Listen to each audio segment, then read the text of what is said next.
We've got a guitar playing in the live room. There's a microphone on the amp and the XLR from the microphone is plugged into stage box input 1 for this studio.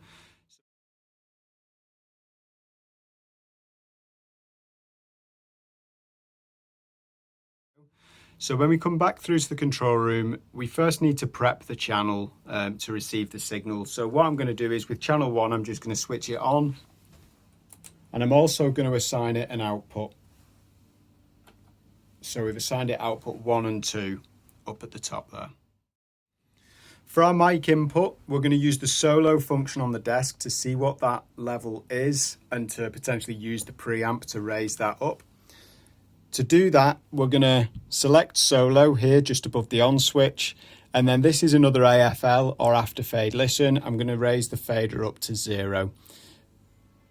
Take note that 0 is not all the way up to the top on these faders. It's slightly further back.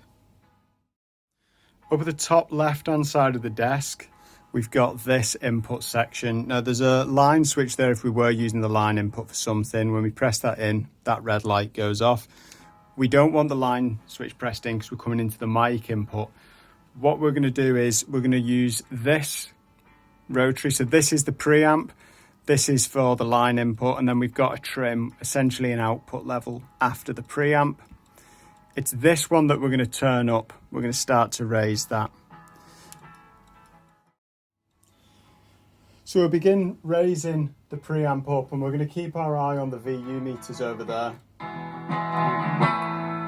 And we're aiming for a level around about the top of the VU meters. We can then take the desk out of solo. And at the moment that doesn't really seem like it's done anything, but when you start to solo other channels, you start to understand how we're isolating individual channels. So if we had more than one microphone, this would be our way of using those VU meters to see the individual level of each mic input. So we've got our signal on channel 1. We now want to send it into Pro Tools. First of all, we want to stop monitoring it from the speakers. So we're going to take it out of output 1 and 2. Now, above output 1 and 2, we've got a number of individually numbered switches, which are directly going into Pro Tools. They go via the patch bay. However, unless we want to change the route, we don't have to patch any cables at all. So by simply going over and pressing number 1, that will go into Pro Tools input 1. If we then select input 1 on a channel, and then select input monitor,